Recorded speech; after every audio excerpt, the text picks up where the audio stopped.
Alam mo yung ganitong moment, tahimik, walang ingay, parang saglit tuminto yung mundo.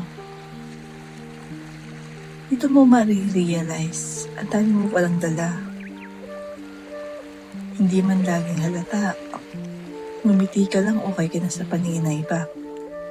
Pero sa totoo lang, pagod ka na. Pagod ka na mag-isip, pagod ka na umintindi, pagod ka na magpanggap na okay ka lang, kahit hindi naman talaga. Kaya minsan, kailangan mo lang ng ganito. Nung walang tanong, walang pressure, walang expectation. Ikaw lang at yung tahimik na paligid.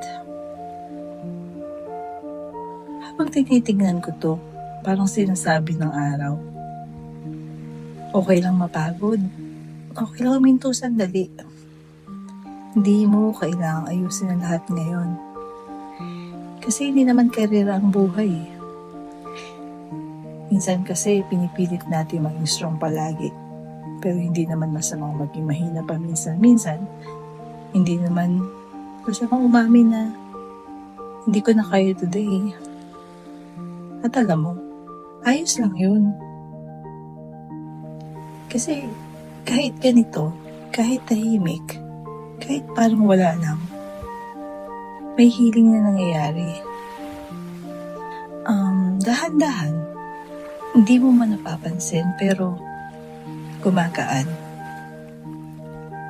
Parang sunset, hindi mo namamalayan pero unti-unti na siyang nawawala.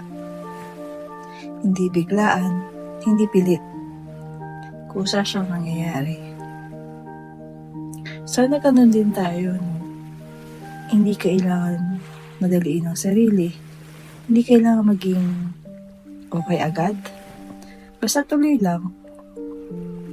Kasi darating yung araw na hindi ka na ganito kabigat.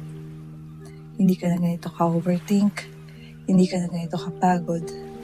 At pag dumating yung araw na yun, maalala mo tong moment na to, na kahit nahirapan ka, hindi ka sumuko.